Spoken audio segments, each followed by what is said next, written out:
And good evening. As we come on tonight, we are following the breaking news out of Oklahoma. A tragically familiar scene, yet another mass shooting just reported. Multiple law enforcement agencies rushing to St. Francis Hospital in Tulsa.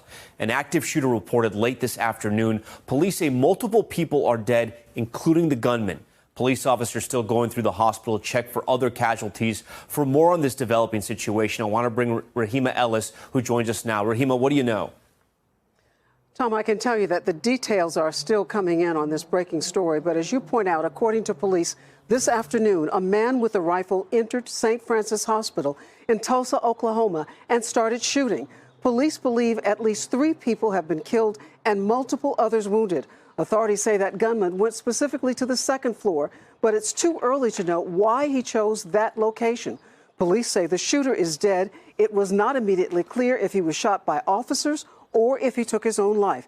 Police are still clearing the facility, as you point out, room by room, to make sure there are no more threats or possible victims. But they say it's no longer an active shooter scenario. It comes just days after 19 students and 2 teachers were gunned down at Robb Elementary School in Uvalde, Texas, and just 2 weeks since 10 people were killed at a grocery store in Buffalo, New York. Now, back in Oklahoma, it's legal to carry loaded firearms in most public spaces, and lawmakers repealed license and background check requirements in 2019. So now anyone 21 and older can openly and legally carry a loaded weapon in Oklahoma. Tom? Rahima Ellis leading us off on that breaking news from Tulsa. Rahima, thank you. We do want to turn now to the other major headline we are following. After more than 6 weeks of shocking allegations, sordid text messages, and star-studded testimony, the jury has spoken. Actor Johnny Depp winning his highly publicized court battle with ex-wife Amber Heard. The 7 members of the jury unanimously deciding Depp was defamed when Heard described herself as the face of domestic violence. The jury, in effect, rejecting the actress's claims she was abused by Depp. Heard slamming the decision, calling it a setback for women who speak out against violence. The jury also awarding her $2 million in her countersuit against Depp. We'll explain that later. Outside the Fairfax, Virginia courtroom, applause erupting as the verdict was read. Supporters who have shown up day after day for Depp celebrating that news. NBC's Miguel Almaguer was there as the decision came down and has more. Tonight's stunning but mixed verdict delivered an overwhelming win for Johnny Depp. Do you find that Mr. Depp has proven all the elements of defamation? Answer, yes. The jury siding with the actor, awarding him $15 million, agreeing he was defamed by ex-wife Amber Heard's Washington Post op-ed. Do you find that Mr. Depp has proven, by clear and convincing evidence, that Ms. Heard acted with actual malice? Answer, yes. While Depp's supporters celebrated outside the courthouse, inside, the unidentified jury of 7 deliberated for 13 hours, finding both sides defamed each other, also awarding Heard $2 million after one of Depp's attorneys called her accusations of domestic abuse a hoax. Heard and her team making no comment as they left court, but releasing this blistering statement. I am heartbroken that the mountain of evidence still was not enough to stand up to the disproportionate power, influence, and sway of my ex-husband. I am even more disappointed with what this verdict means for other women. It is a setback. Depp, who was not in court today but said to be watching from the UK, writing he had always been seeking the truth. The 6-week trial, every bit the Hollywood drama. So we decided to have some lines of cocaine and some whiskey for breakfast. A sordid, salacious, and scandalous affair. A star-studded but toxic marriage that turned volatile when fueled by drugs and alcohol. A catalyst for claims of mental, verbal, and physical abuse. But the jury never believed any of Heard's accusations of abuse. How many times he just hit me over and over and over again. With Heard and Depp both taking the stand for 5 days, lobbying accusations and denying they were the aggressor. Nor have I ever struck any woman in my life. The most private details of their marriage became public fodder. Alleged photos of a comatose Depp after a bender, a bruised Heard after a fight, and trashed hotel rooms and homes with threatening text messages and audio recordings all entered as evidence. But you're fine. I did not hurt you. I did not punch you. I was hitting you. Yes or no? As the case and its billions of views went viral, captivating a global audience and even making a mockery of the allegations, Depp online and outside the trial seemed to win in the court of public opinion as he was cheered and Heard was jeered. But tonight, the real jury has rendered its decision, a case where there may be no true winner after a starring role in a trial neither actor wanted.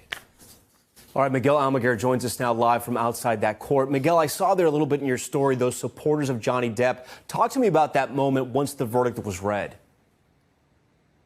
Well, Tom, those supporters have been out here for 6 weeks cheering Johnny Depp as he's come into the courtroom every day and, of course, jeering or booing Amber Heard as she came in and left. But today, we didn't expect a large crowd out in this area because Johnny Depp is in the UK performing as a musician, but his supporters were out here in force. They cheered multiple times as the jury came back and read their verdict in favor of Johnny Depp.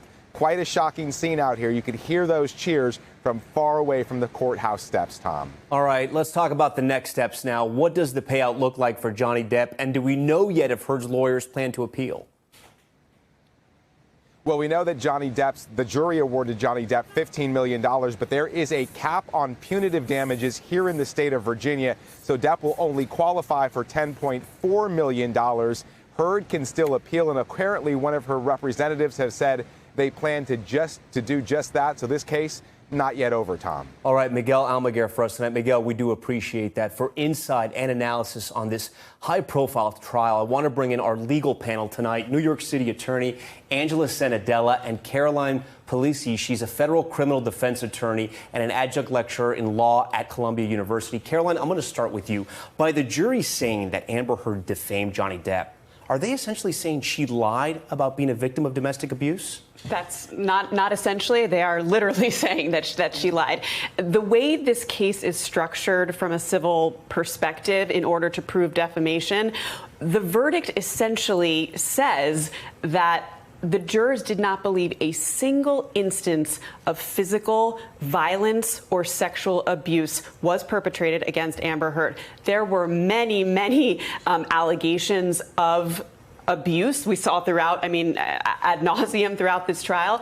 And this verdict, which is why it's so shocking because of the various burdens, that is essentially what the verdict is, that they don't believe a single thing that she said. And it wasn't just the jury, Angela. You know, you've been sort of trying this case, if you will, or at least bringing the legal analysis on TikTok a lot. You have nearly 1 million followers. A lot of times the comments on your pages said you were pro-Amber. You told me you were on this show several times saying that you thought Johnny Depp was not going to win this case. You're a Harvard-trained lawyer. Most TV legal analysts thought that Johnny Depp wasn't going to win. What happened here? Well, I was honestly shocked, as Caroline was as well. So on TikTok, on social media, in the court of public opinion, it was all about who you liked more. But from a legal standard, defamation is so hard to prove against a celebrity. All the cards were stacked against him. Frankly, it was her case to lose, and I was surprised she did. All right, so let's figure out why she did lose. I want to play some of the more memorable moments from this case. Let's take a look. You're correct. The picture you took after that incident, right, Ms. Heard? Yes, that was one where he grabbed me. And hit you in the face so many times that you don't remember. Isn't that correct? That's correct. And there's no injuries to your face in this picture, are there? Not that this picture shows. Ms. Heard, respectfully, that's not my question. There is an abuser in this courtroom, but it is not Mr. Depp. And there is a victim of domestic abuse in this courtroom, but it is not Ms. Heard. The evidence presented at this trial has shown that Ms. Heard is in fact the abuser, and Mr. Depp the abused. So, Caroline, with that, my question to you is, did Amber Heard lose this case? Did her legal team lose this case? Or were Johnny Depp's lawyers just that good? Well, a little bit of both. Johnny Depp's lawyers were very good. Camille Vasquez there, really just unrelenting in her cross-examination of Amber Heard. And I think, legally speaking, it would have been irrelevant if they did prove that Amber Heard abused Johnny Depp physically in some situations. I think Amber Heard became uncredible on small things, like when with respect to the donation that she was supposed to give to the ACLU, she was parsing words, she was conflating the meaning of donating and pledging, things that just made her appear not credible at all. And the jurors are instructed that if you find her uncredible in one instance, well, you can impute that to the greater, what's behind the scenes here. I think specifically things like the calling of TMZ, placement of where the bruise was going to be for the photographs on her. Were knocks to her character and her story ultimately. Absolutely, and I think that it didn't do her any favors. Angela, the more Johnny Depp testified, the more he seemed to win over favor in the court of public opinion. I want to run some of his sound now. Let's take a listen. May have been drunk in that video, correct? There's a possibility of that, yes, sir. You poured yourself a mega pint of red wine, correct? A mega pint? Yeah. I poured myself a large glass of wine. Right. I thought it necessary. All right, from domestic abuse to a mega pint of wine, people laughing there, people laughing at home. Maybe the jury was even laughing. Did Johnny Depp win this case for himself for just being Johnny Depp?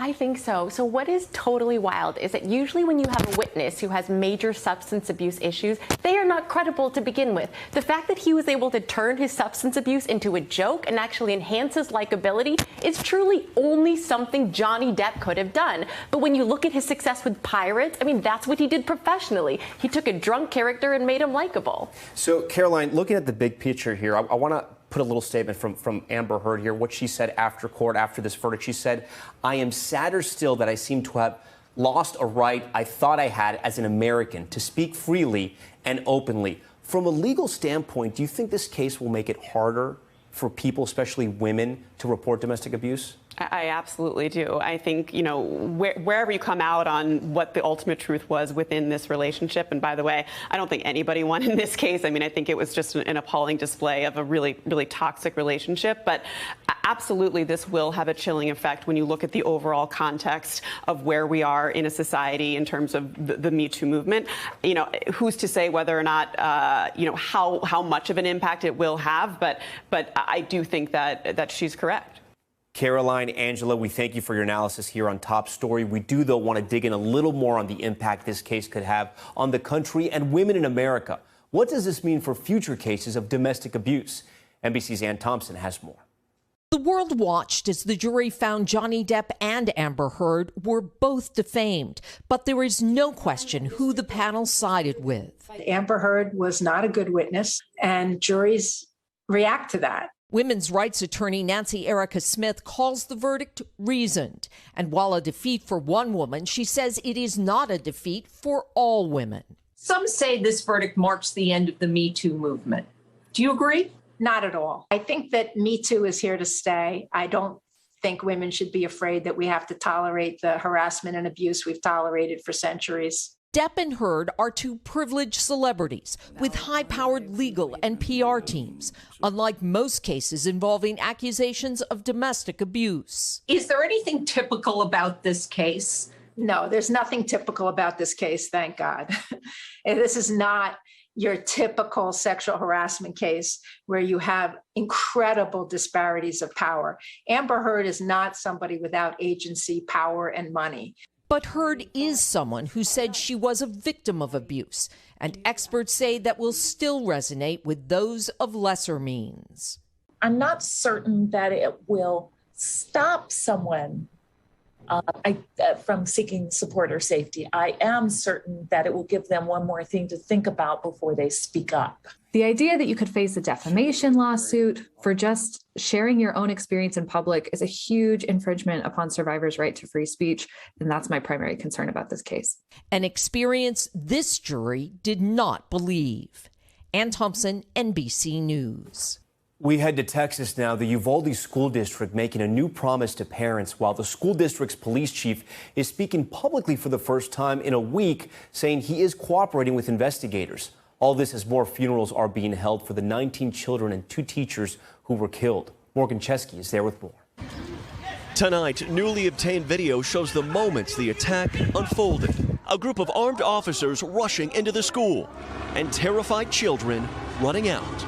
This as mixed messages now raise new questions about the shooting. Texas DPS says Police Chief Peter Arredondo has not responded to Texas Rangers for a follow-up interview. We're not going to release anything. But this morning, he told CNN otherwise. I've been on the phone with them every day. Did they say you're not cooperating? So just 2 seconds. Just so you know, we've been talking to him every day. His first public comments in nearly a week, after authorities say he ordered officers to wait instead of immediately charging into the classroom with the gunman inside. The Texas Law Enforcement Union now strongly urging members to cooperate fully after a great deal of false and misleading information, some from the very highest levels of government and law enforcement. The Uvalde mayor confirmed Arredondo was among several people privately sworn in to city council last night.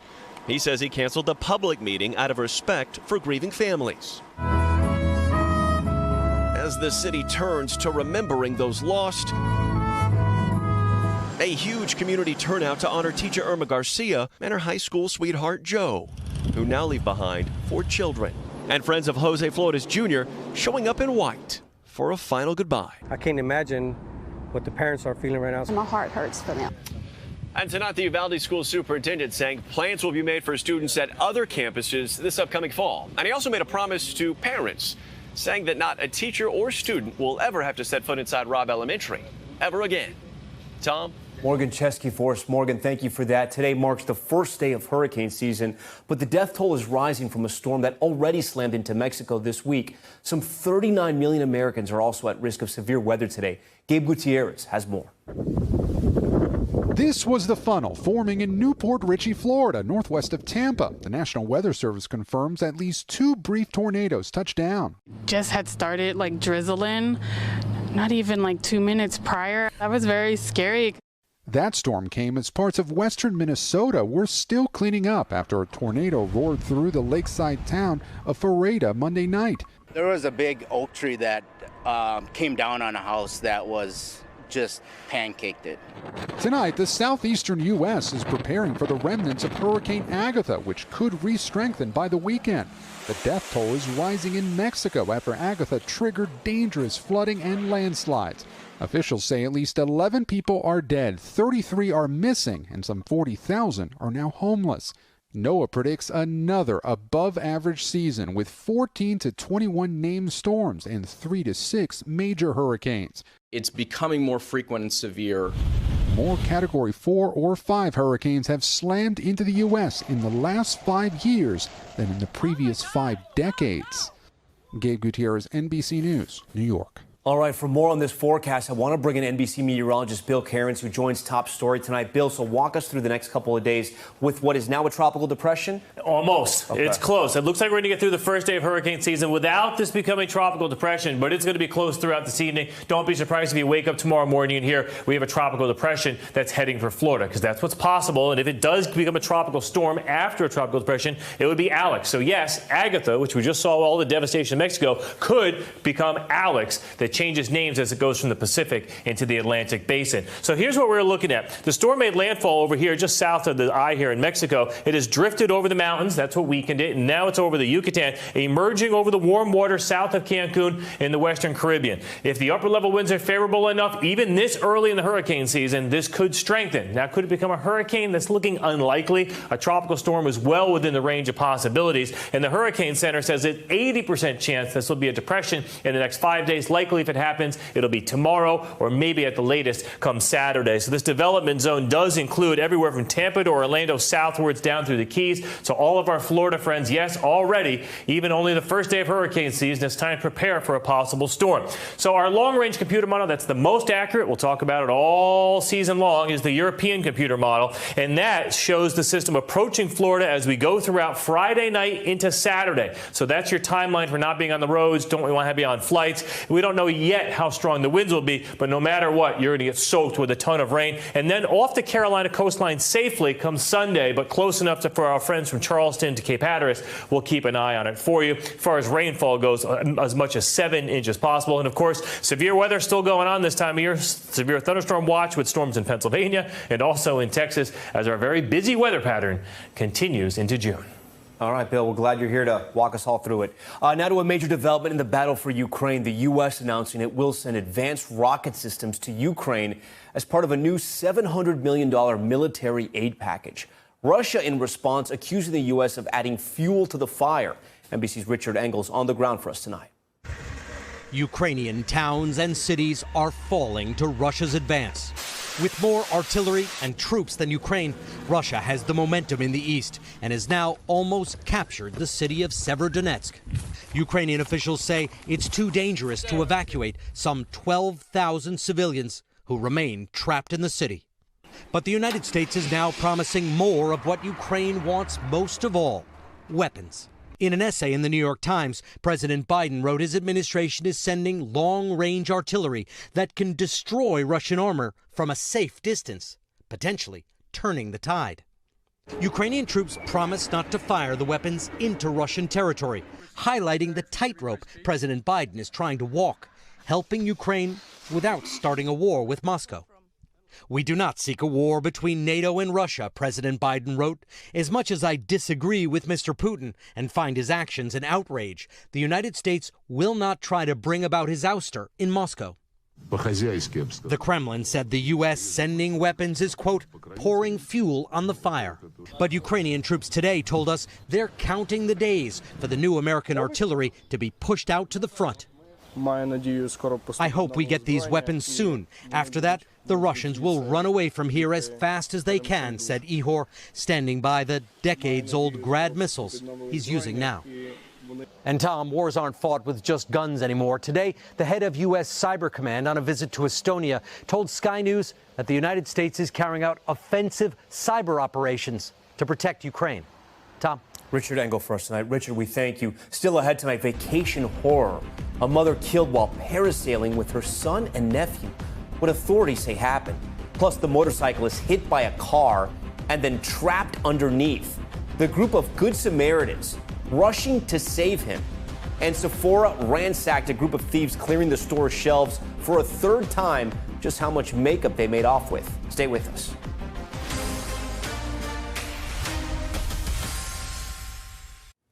Back now with a tragic parasailing accident. A mother killed and 2 children injured while on vacation in the Florida Keys. Isa Gutierrez has the latest. Tonight, video from an unthinkable family tragedy in the Florida Keys. A mother on vacation with her young son and nephew killed in a parasailing accident. Both boys, 9 and 10 years old, injured but survived. According to the incident report from the Florida Fish and Wildlife Conservation Commission, 33-year-old Supraja Alaparthi and the children were in flight Monday afternoon when a strong gust of wind took control of the parasail. The report says the captain operating the boat then cut the line tethered to the victims. They dropped from the air and were dragged, quote, through and across the surface of the water until the parasail collided with the old 7-mile bridge. Well, it happened here near the old 7-mile bridge near Pigeon Key. The U.S. Coast Guard describing in a press release what happened next. A Good Samaritan rushed in, bringing the mother and 2 boys aboard their boat and taking them to a nearby marina where they were transferred to EMTs. Alaparthi from Schaumburg, Illinois, was pronounced dead at the scene. Operators on the west coast of Florida know these storms are momentary, maybe 5 minutes, maybe 10 minutes, but they pass. Mark McCulloch is the founder and chairman of the Parasail Safety Council. He says fatal accidents are no longer common. Line separation and weather have been the 2 factors that have caused the most deaths in parasailing. I'm still in awe that this happened, and I'd like to know why. I don't think anybody I know would have trained them to cut that line. We reached out to the 2 people who were operating the boat for comment and did not hear back. An employee of the company told NBC6 South Florida they are devastated and cooperating with authorities. The Coast Guard said the vessel was Coast Guard inspected. They're investigating the incident, as are Florida officials. What was supposed to be a fun, memorable activity turned into something that's going to change those boys' life permanently. It's a tragedy all the way around. you're going to see the industry, have a come together and try to figure out how to prevent this from ever happening again. All right, on that point, Isa Gutierrez joins us now live here at 30 Rock. Isa, this was obviously horrible. How common is an accident like this?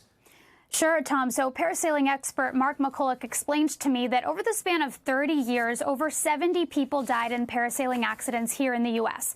However, it's really important to contextualize that number, right? 3 to 5 million people parasail each year in this country. Mark also told me that the sport is under-regulated. However, in Florida, in recent years, legislation has been passed to govern the sport in that state. So, for example, it's completely banned in winds faster than 20 miles an hour. Of course, only time will tell whether, after a full investigation into this incident, there will be more regulations put in place. Tom?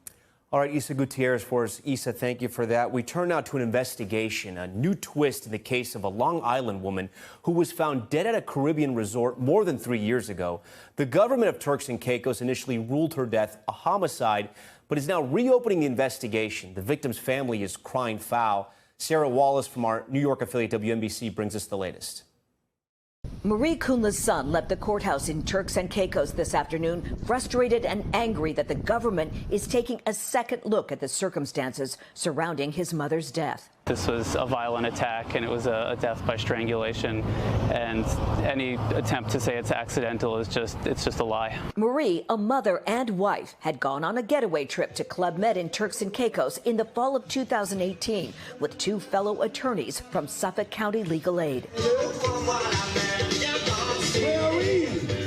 Marie left the pool and went to her room a few days into the trip and disappeared. She surfaced a day and a half later, dead. Her body discovered here in a sandy clump of bushes in a remote section of the resort.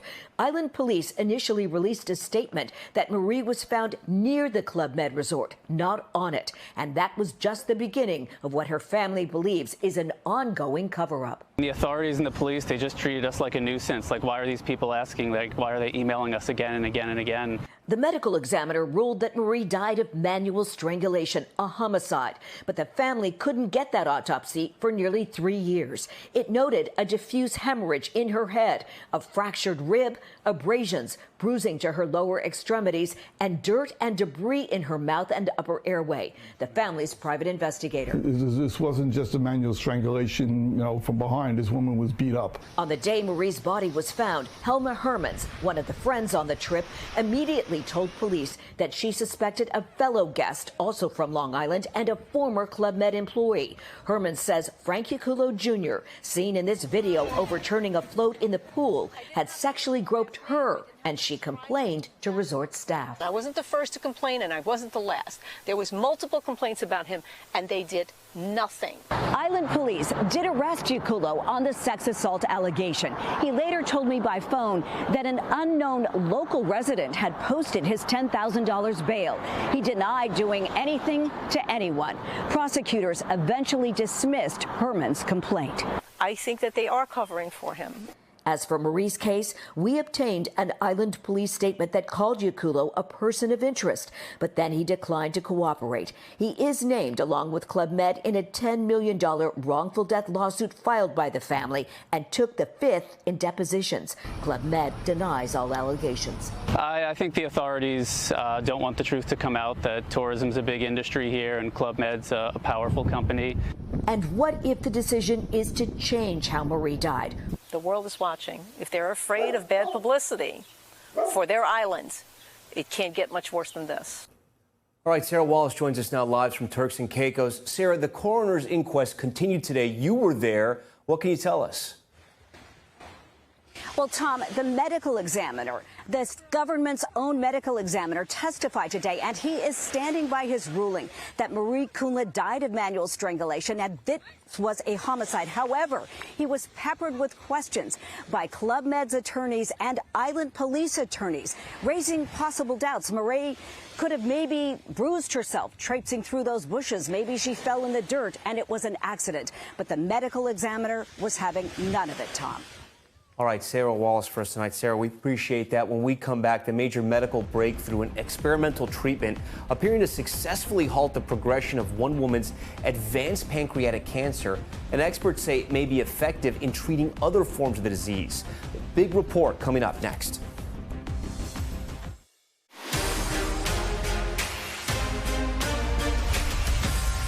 All right, back down to Top Stories newsfeed, and we begin with the group of Good Samaritans racing to save a motorcyclist trapped under a car. A traffic cam capturing the moment a car hit the back of a motorcycle in Myrtle Beach, South Carolina. One person thrown off, another stuck underneath. Witnesses, along with police officers, then working together to lift the car and free the driver. He was treated at the hospital and is okay. That driver was arrested.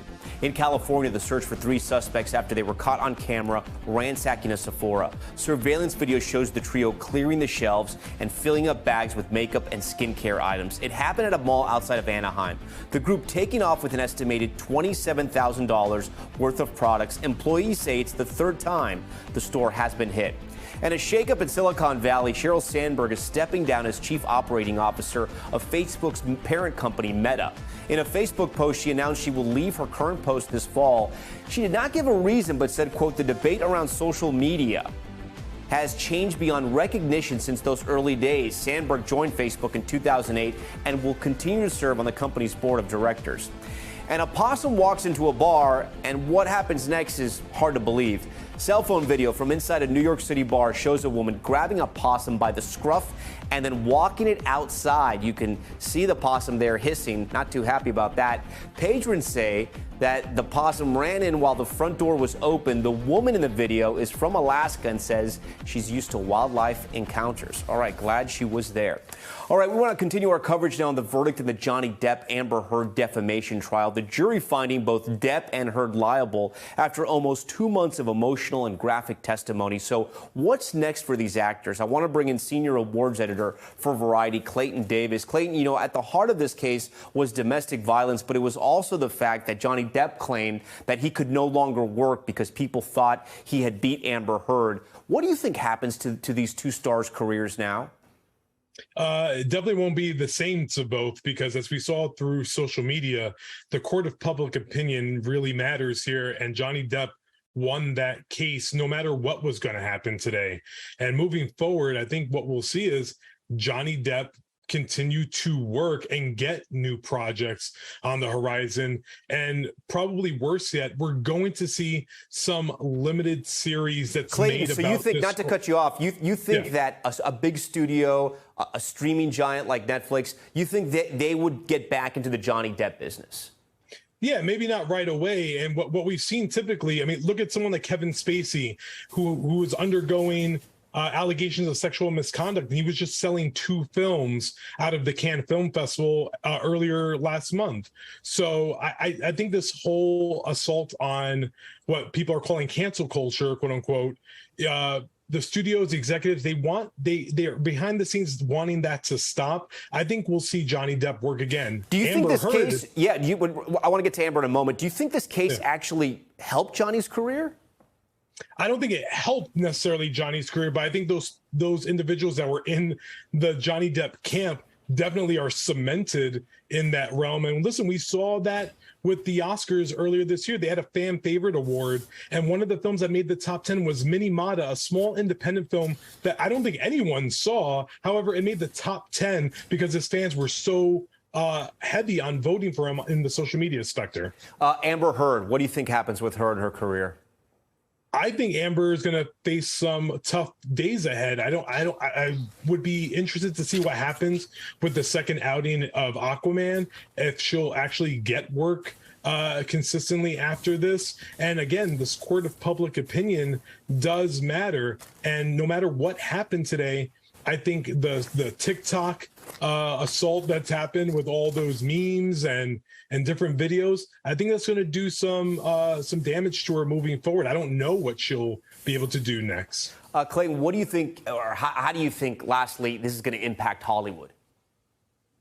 I mean, this now, again, not taking any sides in this situation, I think we have to look and assess how we we weigh gender norms and roles in this type of situation. They should have never aired the trial. That's probably the most glaring thing that's happened here. We shouldn't have seen it. And Wait, Clayton. Wait. I'm sorry. Just curious. Why shouldn't the public have been able to see a trial that's happening in a courtroom in America? Because what I think this did in terms of damage, the next time a woman steps forward with allegations against a man, this trial will serve as a very strict example of what could happen to you if you're telling the truth or not, and who would want to put themselves through that. Women already have a problem coming forward to address allegations out there, and I think this made it harder. All right, Clayton, we do appreciate it. Clayton Davis, always thank you for coming on Top Story. Okay, time now for Top Story's Global Watch, and the FBI says hackers backed by the Iranian government attempted a cyber attack on Boston's Children's Hospital. FBI Director Christopher Wray says the hacker tried to exploit popular software to control the hospital's computer network in June of last year. They were stopped before doing any significant damage. He also said the agency is monitoring high-impact hacking threats from Russia, China, and North Korea. The World Health Organization says more than 550 monkeypox cases have been confirmed across 30 countries. Health officials say it appears the virus has been spreading undetected for some months or even years outside of countries where it's usually found. The WHO says most of the reported cases are in men who have had sexual relations with other men. The U.S. has reported nearly 20 cases across 9 states. And some illicit drugs will be temporarily decriminalized in Canada.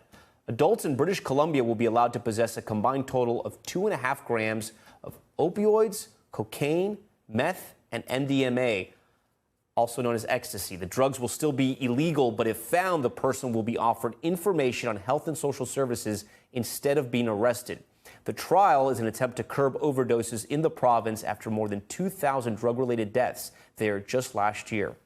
Okay, we want to turn now to another major medical headline. We're following a breakthrough treatment announced today for pancreatic cancer and the possibility it will help patients with other types of cancer as well. While still early in its development, it's offering new hope. Here's Blaine Alexander. In early 2018, Kathy Wilkes faced a grim prognosis, stage 3 pancreatic cancer. She didn't know how long she had to live. I think it was still just shock. Her treatment was grueling, 8 rounds of chemotherapy, surgery, radiation. It was a lot of nausea, very tired, a lot of just not wanting to get out of bed. But nothing worked, and by the next year, the cancer had spread to her lungs. But Kathy's health made a remarkable turnaround after she received a groundbreaking experimental treatment in Portland, led by Dr. Ram Leidner. This is potentially a one-and-done treatment. Dr. Leidner's treatment is currently the only known effective therapy for metastatic pancreatic cancer, the deadliest of all cancers. It works by harvesting the patient's T cells through a blood draw and genetically modifying them to attack the cancer, then reintroducing those cells to the body. It's known as a living drug, meaning after a single infusion, the cells should remain in the body and repopulate, so even if the cancer comes back, the cells would still be there to fight it. For Kathy, the results were astounding. In less than a month, her tumors had shrunk by 62%. It was like, you know, what do? You just stand there with your mouth open because you're just so awestruck. And after 6 months, down 72%. Her cancer is now stabilized. While just one patient, it represents a major breakthrough in the fight against cancer. And Dr. Leidner says it could be effective in treating other forms as well, including colon, lung, prostate, and breast cancer. This is the first one. It proves it can happen. That's the first big step. It's still years away from being widely available, but for many, it represents hope, especially to Kathy. She celebrates her 72nd birthday next month. After all of this is that I've made it another year. And embracing many more to come. Blaine Alexander, NBC News. Okay, this is truly incredible news, and for more analysis on this, I want to bring in Dr. Paul Oberstein. He's an oncologist with NYU Langone Hospitals. Dr. Oberstein, you were just telling me this drug initially was used for something else, and they figured out it could be great for pancreatic cancer. How should we interpret these results and what we're just hearing? Yeah, so thanks for having me on. This is really exciting because it's essentially came from an earlier study in colon cancer by the same group, which identified that if you use the immune system in a specific way to target a mutation in the tumor, you can lead to tumor reduction. What they did in this study is they looked at one specific patient with pancreatic cancer, used her own cells, engineered them to fight her own tumor, put them back in her, and now her tumors have shrunk and these cells have stayed for over 6 months. Who are the best candidates for this treatment? So this is a specific mutation. So everyone who has that mutation and their T cells have a certain marker on them is a candidate for this. Regardless of age? Regardless of age. Okay. Those numbers are a little small. It's around 30% of cancers have the mutation, around 10% of people have the T cell marker. So 3 to 4% of patients with these kind of cancers. Could this have any other applications outside of pancreatic treatments? So interestingly, the mutation that they identified here in pancreatic cancer is also seen in other cancers, including lung cancer and colon cancer. So potentially a patient with the same mutation in those cancers could have the same treatment. But you're saying they're still studying that? They're still studying that. So I think that's what's going on here. And then how long do you think it could be, say this is all successful, how long could it be before this becomes sort of a regular treatment for people with these types of cancer? So I think that's still a little bit of ways off, because the process of identifying the patients, taking out their cells, putting them back in, is something that's only been done in one person so far. Getting that for more people will take some time. What's usually the number for the trials to get at a place where they can start giving it widespread treatment? So I think it needs to be ramped up, and you need to get to see this in more patients. And so it'll probably take months to probably years. There are ongoing trials already with the same group that are looking at larger numbers of people. I think we're years away from this being widespread. Before I let you go, you see cancer every single day in your job. How big is this moment? So this is really exciting, because this is like you're watching your first view of a new treatment. We've got to get it to be applied to more people. This is one person, but seeing something new gets us very excited. And there's hope, especially for pancreatic cancer, which is one of the most difficult to treat cancers. All right, Dr. Oberstein, we thank you for your time from NYU Langone Hospitals. Coming up, lockdown lifted, people back on the streets in Shanghai after 2 months, but with easing restrictions. How does China plan to keep its strict zero COVID policy? Stay with us. Head to China now. Shanghai lifting a COVID-19 lockdown after 2 months. The strict measures not only derailing the lives of millions of citizens, but also the global supply chains. Now one of China's largest cities returning to status quo, with some even happy to see massive traffic jams. But China's strict zero COVID policy still hangs over all their heads. Janice Mackey-Frayer is in China with more on what reopening looks like around this time. Across Shanghai, there were celebrations, reunions, selfies, and relief. The city of 25 million brought to a standstill, now springing back to life. 一样的，我现在恨不得我扑到这个黄浦江里边，然后去扑腾2下，太激动了。 The easing of a 2-month lockdown, one of the toughest anywhere, triggered joyful traffic jams here and saw people strolling the streets because they could. I'm taking a bike ride and going to check and see if I can enter the supermarket.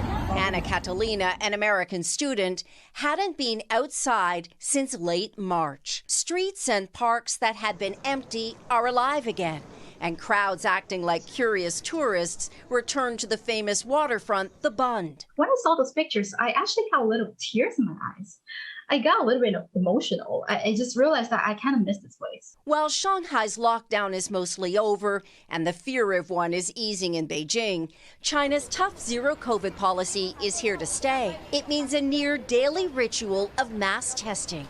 Here in Beijing, a negative test report is needed every 48 hours to get into an office building or park, even a convenience store. Officials are also using big data to trace and quarantine every close contact of every COVID case. Under zero COVID, hospitals like this that were built as temporary places for COVID patients are now a permanent part of the landscape. Cases have stayed relatively low here, but the cost of zero COVID is rising. China's economy is suffering slow growth, unemployment, and a plunge in housing sales. And in Shanghai, people may not easily forget. After public anger over shortages of food and medicine, conditions at mass quarantine centers, and the threat of family separation, much of it boiled over onto social media, keeping government censors busy. Authorities have ordered state media to avoid even using the phrase lifting lockdown. So during a live interview, when this elderly woman said, "From the day I was born, I didn't experience anything like this," a reporter actually moved the microphone away, just as she added, being locked down at home, it was a big joke. Janice Mackey-Ferrer, NBC News, Beijing. All right, when we come back, American trailblazer, the U.S. Coast Guard has a new leader. Tonight, a look at her historic journey to the top. Stay with us. Finally tonight, for the first time in our country's history, a woman will lead a branch of the U.S. military. President Biden putting Admiral Linda Fagan at the helm of the U.S. Coast Guard, becoming an inspiration for female service members nationwide. Here's NBC's Priscilla Thompson. Tonight, a salute to the Admiral. President Biden announcing the new commandment of the U.S. Coast Guard, Admiral Linda Fagan, marking the first time in history that a woman will lead a branch of the U.S. Armed Forces. It's about time. The historic moment happening in front of 2,000 guests that included other service chiefs and members of the president's cabinet. It is now my privilege to introduce the 27th Commandant of the United States Coast Guard, Admiral Linda Fagan. Thank you, Mr. President, Secretary Mayorkas. I am honored and humbled to serve alongside you as we look to the future. The Ohio native all too familiar with her pioneer status, often being the only woman in various stations around the world during her 40-plus years in the service. She graduated from the Coast Guard Academy in 1985, only 5 years after the first woman graduated. Fagan served on all 7 continents, from Africa to Antarctica, including a tour on the 399-foot heavy ice-breaking ship, the Polar Star, and has been second in command for about a year. Appearing in this video posted by the Coast Guard. When I think about like the culture in the Coast Guard that we strive to achieve, it's about respect. It's about being valued. Now, as the only woman at the highest level of the U.S. Armed Forces, Admiral Fagan hopes she can be an inspiration to others. Particularly the young women, you can do anything, and you are only limited by your own, your own inhibitions. And we'd love to see you come join us in the service. The president assuring that while she may be the first, she will certainly not be the last. We need to see more women at the highest levels of command in the Coast Guard and across every service in the armed forces. There are no doors closed to women. Priscilla Thompson, NBC News. And a big congratulations to Admiral Fagan. We thank her for her continued service. And we thank you for watching Top Story tonight. I'm Tom Llamas in New York. Stay right there. More news on the way. Thanks for watching our YouTube channel. Follow today's top stories and breaking news by downloading the NBC News app.